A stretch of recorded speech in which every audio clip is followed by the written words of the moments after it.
الكبدة فقط ويرمون كل الراس الغنم على الزبالة. Salah satu penyebab satu negara menjadi fakir miskin pada saat mereka memotong seekor kambing. Mereka kalau udah memotong seekor kambing, itu yang diambil hatinya aja, sisanya dibuang sama mereka. وتأتي الحيوانات وهي فيها تخمة وشبعانة من الأكل الذي موجود في كل الزبائن في بس ثم تذهب. Karena bahkan hewan-hewan yang ada di Somalia itu dibilang mereka saking kenyangnya banyak di sampah-sampah makanan-makanan yang enak, mereka kalau melihat makanan itu cuma diciumin aja, nggak dimakan sama dia. لم يقدروا النعمة التي أكرمهم الله بها. Maka negara tersebut karena tidak menghargai nikmat dari Allah Subhanahu wa taala yang diberikan kepada mereka. فأفقرهم الله فقرا مدقعا لم يجدوا شيئا الآن أبدا يحتاجون إلا صدقة صدقة صدقة إذا أتى صدقة. Maka sekarang negeri tersebut menjadi negeri yang begitu fakir, bahkan rakyatnya itu minta-minta kemana-mana, bahkan mereka nggak dapat apapun. أيضا لبنان بلاد عربية الآن يتمنون حبة ناسي تتعدى. Bahkan negeri Libanon, yang tadinya kaya raya sekarang minta satu nasi aja mereka nggak punya. لأنهم لم يقدرون النعمة عندما كانت بلادهم جميلة وفيها كل الخير لم يقدرون النعمة حق الله. Apa penyebabnya? Penyebabnya ternyata sama. Mereka tidak pernah menghargai nikmat yang Allah Subhanahu wa taala berikan kepada mereka pada saat mereka kaya raya. فكان عندما تزيد الأكل لا يأكلون ولا يأكلون الأكل الذي كان من الأمس ويرمونه في الزبالة.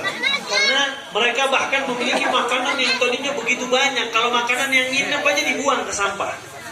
فعليكم إذا كان هناك أكلا زائدا انظروا إلى الفقراء والمساكين والمحتاجين أعطوا لهم ذلك هم محتاجون سيأكلونه بنهم كبير. Maka kalau memang kita memiliki makanan-makanan yang lebih di rumah kita, kasih tetangga kita atau orang-orang yang membutuhkan, karena mereka pada saat kita berikan begitu bahagia mereka menemui makanan kita. واستعدوا لكل واحد منكم عنده مائدة كبيرة يستعد بالأواني السفري البلاستيك والسيلفر هذه. Sebaiknya kata beliau, kalau bisa di rumah kita tuh ada box-box makanan. Jadi kalau ada makanan lebih atau makanan yang udah kita nggak mau makan, masukin ke box langsung dikasih ke orang lain. ووزعوه على الفقراء والمساكين ولا ترمونه في الزبائن. Jangan sekali-sekali kalian buang makanan sisa kita atau yang lebih di rumah kita di sampah-sampah. والمصيبة إذا كان واحد منكم يكون يعمل حولية لأبوه وأمه بدل ما أن يكون هناك الخير يهب هذا كله لأمه وأبوه فأبوه يحصل الشر والعياذ بالله وراكم وأنتم السبب. Karena hati-hati, berapa banyak orang bikin acara haul buat orang tuanya atau gurunya yang sudah meninggal dunia, yang tadinya harusnya pahala sampai kepada guru ataupun kepada kedua orang tuanya, gak taunya berapa banyak ribuan orang berbuat dosa di majelis haul tersebut, gak maka harusnya dapat pahala mendapatkan keburukan waliyadzubillah. فتلك نعم الله عليكم حافظوا عليها. Maka ingat, itu merupakan nikmat dari Allah Subhanahu wa taala, jaga nikmat tersebut. إذا كنت في نعمة فرعها.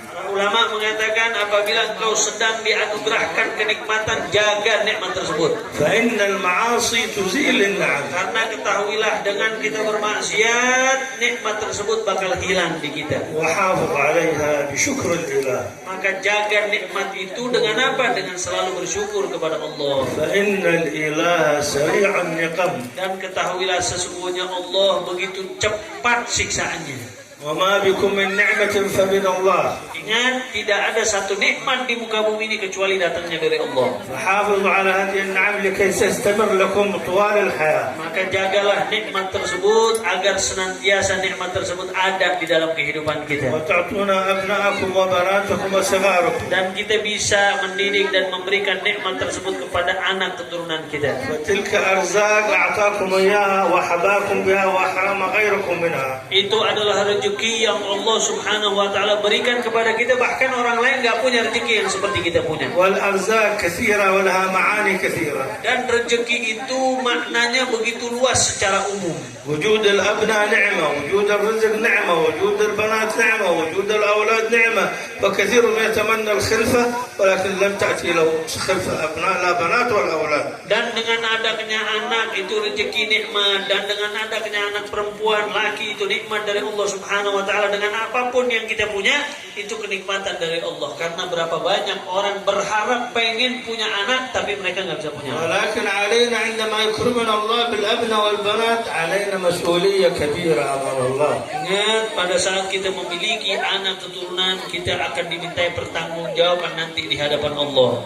علينا أن نربي ونعلم أبناءنا منذ الصغر إلى الكبر. Maka didiklah anak-anak kalian sejak dini sampai mereka dewasa nanti. فإذا كنت تريد أن تحصل برهم أبناء لابد أن تعلمهم منذ الصغر حتى يكبرون. Apabila engkau menghendaki anakmu itu berbakti kepadamu, maka sejak dini didik mereka agar mereka berbakti kepadamu. وتوجههم التوجيهات الطيبة لدينهم ودنياهم. Dan didik mereka agar mereka mendapatkan didikan yang baik urusan dunianya ataupun urusan agamanya. فلم تكن رجلا إذا خلفت 10 أو 20 ولدا، ليس رجولة، الرجولة هي في التربية. Jangan kalian pikir, kata beliau, orang itu dikatakan laki-laki sejati kalau dia punya anak 10, 20, 30 anak. Bukan. Tapi kalau dia seorang lelaki yang sejati, pada saat dia bisa mendidik anaknya dengan sebaik-baiknya. قال الإمام الوالد عبد الله الشاطري لولا المربي ما عرفت ربي، لولا ما ناديت يا رب ربي. Karena saya punya datuk Al-Habib Abdullah bin Umar Syatiri mengatakan, kalau bukan karena guru saya yang mendidik saya, maka saya nggak bakal kenal dengan Allah Subhanahu wa taala. Kalau bukan karena guru saya yang mendidik saya, maka nggak bakal saya panggil nama Allah Subhanahu wa taala. فكثير من الآباء يشتكون ويأتون إلى عندي ابني عاصي لا يسمع كلامي. Banyak dari di zaman sekarang orang-orang datang ke saya, kata beliau, mereka bilang anak saya nggak sholat, anak saya bermaksiat ya Habib. فهناك خصلتان أنت السبب فيها. Di situ ada dua faktor kau penyebab anakmu bermaksiat. تذكر وقتك الماضي كيف كنت مع أبوك.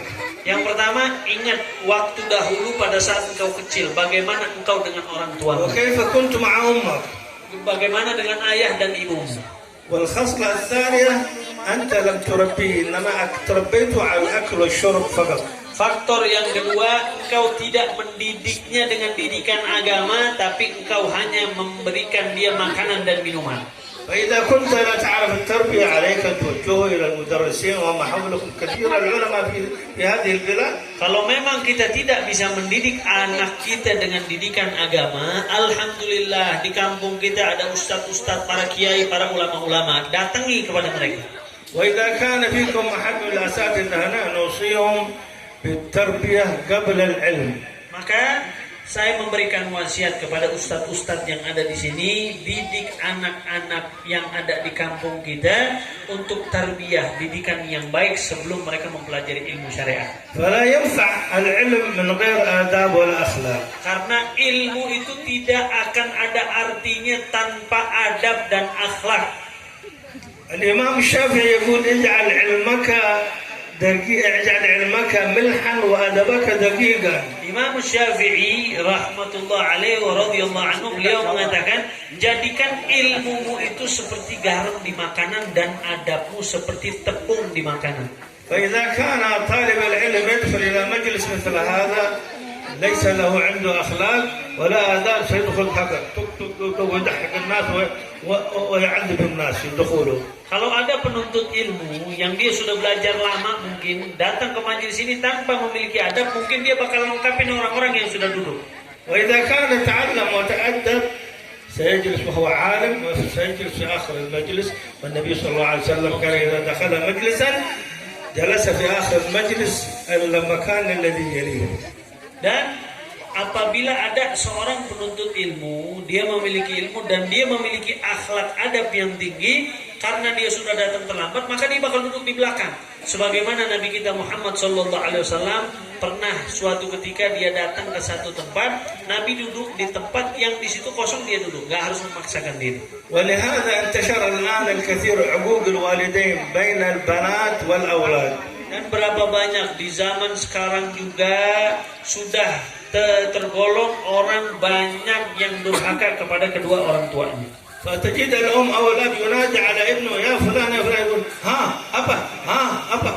Karena berapa banyak orang tua kalau manggil anaknya dia membentak tuh seperti tadi apa tapi gak dituruti. هذا ينهج مثل الحمار والعياذ بالله. Maka anak tersebut itu gak ada bedanya dengan keledai waliyadillah. عليك أن تقول عندما تنادي أمك وأبوك مرحبا لبيك حاضر وتأتي ولا تقول لهم أف ولا تنهرهما وقل لهما قولا كريما واخفض لهما جناح الذل من الرحمة وقل رب ارحمهما كما ربياني صغيرا.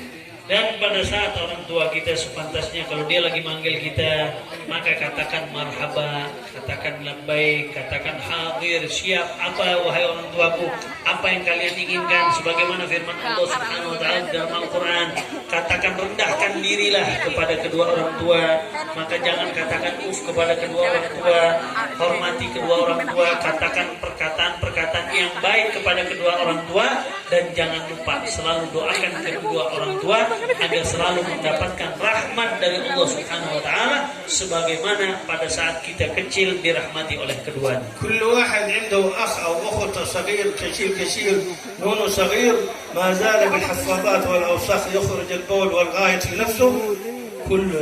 كنا كذلك فانظر إلى ذلك الوقت عندما كنت كذلك. أنت أمك كانت تنظفك